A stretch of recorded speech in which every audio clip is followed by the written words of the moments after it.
Hello friends, welcome to ஆதுவும் அம்மாவும் channel. நீங்கள் இன்னும் நம்ம சேனலை சப்ஸ்கிரைப் பண்ணலாம், சப்ஸ்கிரைப் பண்ணிக்கோங்க. கூட இருக்கிற பெல் பட்டனையும் அழுத்திக்கோங்க. இன்றைக்கி நம்ம சேனலில் குண்டு குண்டு ரசகுல்லா, இதை எப்படி சாஃப்டாக ஜூஸியாக வீட்டிலே எப்படி பண்ணலாம் பார்க்கலாம். வாங்க வீடியோக்குள்ளே போகலாம். அதுக்கு ஃபஸ்ட்டு நான் 1/2 லிட்டர் பால் எடுத்துருக்கேன். இதை ஒரு பாத்திரத்தில் மாற்றி நம்ம காய்ச்சி எடுத்துக்கலாம். பால் ரொம்ப நேரம் காயணும்னு அவசியம் இல்லை. இது நல்லா பொங்கி வந்ததுக்கப்புறமா ஸ்டவ்வை சிம்மில் வச்சுட்டு நம்ம இந்த பாலை திரைய வைக்கணும். இது திரைய வைக்க பொதுவாக எலுமிச்சம்பழ சாறு அப்படி இல்லைன்னா வினிகர் தான் பயன்படுத்துவாங்க. நான் தயிர் எடுத்திருக்கேன்.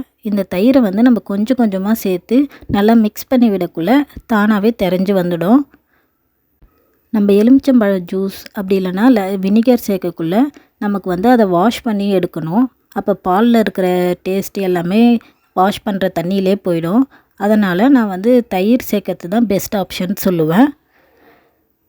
இப்போ நல்லா திரைஞ்சி வந்துடுச்சு பால். இப்போ ஸ்டவ் ஆஃப் பண்ணிட்டு கொஞ்சம் நேரம் வெயிட் பண்ணலாம். தயிர் சேர்த்தாக்கா நமக்கு குவான்டிட்டியும் அதிகமாக கிடைக்கும். அதனால் தயிரே சேர்த்துக்குங்க. இப்போ நம்ம இதை ஃபில்டர் பண்ணி எடுக்கணும்.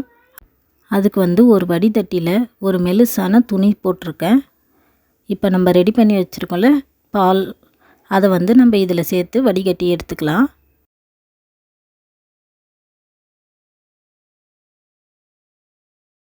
நீங்கள் ஒரு வேளை எலுமிச்சம்பழம் சாறு சேர்த்தாக்கா இந்த சமயத்தில் தண்ணி சேர்த்து வடிகட்டிக்கோங்க. அப்போ எலுமிச்சம்பழத்தோட சாரோட அந்த ஃப்ளேவர் போயிடும். இது சூடாக இருக்கும். அதனால் ஒரு ஸ்பூனோட பின்பக்கமாக வச்சு அழுத்தம் கொடுக்கறதுனால இதை நல்லா வடிகட்டி எடுத்துக்கலாம், தண்ணி எதுவும் இல்லாமல். இப்போ வடிகட்டினதுக்கப்புறமா இதை 1 மணி நேரம் ரெஸ்ட் பண்ணிடணும். அப்படி பண்ணாக்கா மிச்சம் இருந்த ஈரமும் தானாக வடிஞ்சு வந்துடும்.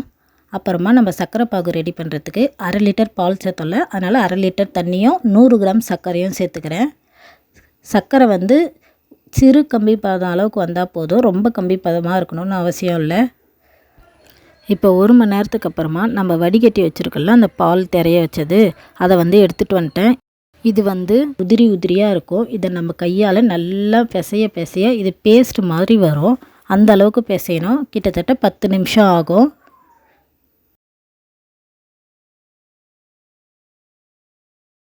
இப்போ 5 நிமிஷம் போல் ஆகிருக்கு. ஓரளவுக்கு சேர்ந்து வந்திருக்கு. இது இன்னும் நல்லா பிசையணும்.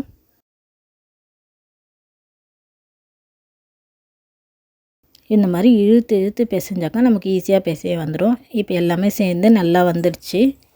இப்போ இதை நம்ம ரவுண்ட் பால்ஸாக உருட்டிடலாம்.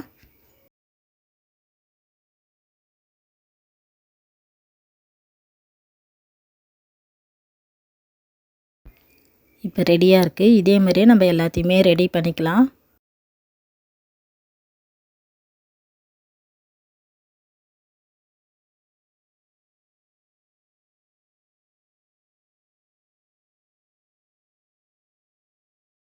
இப்போ நம்ம சர்க்கரை பாகும் ரெடியாக இருக்குது. இது எல்லாத்தையுமே சர்க்கரை பாகில் சேர்த்து 10 நிமிஷம் வேக விடணும்.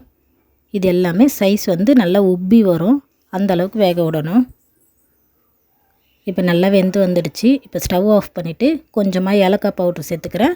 அப்புறமா கொஞ்சமாக குங்குமப்பூ,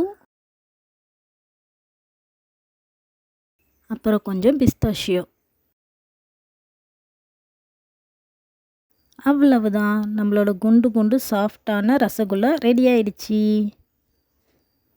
இந்த வீடியோ உங்கள் எல்லாருக்கும் பிடிச்சிருக்குன்னு நான் நம்புகிறேன். லைக் பண்ணுங்கள், ஷேர் பண்ணுங்கள், கூடவே நம்ம சேனலை சப்ஸ்கிரைப் பண்ணிக்கோங்க. தேங்க்ஸ் ஃபார் வாட்சிங்.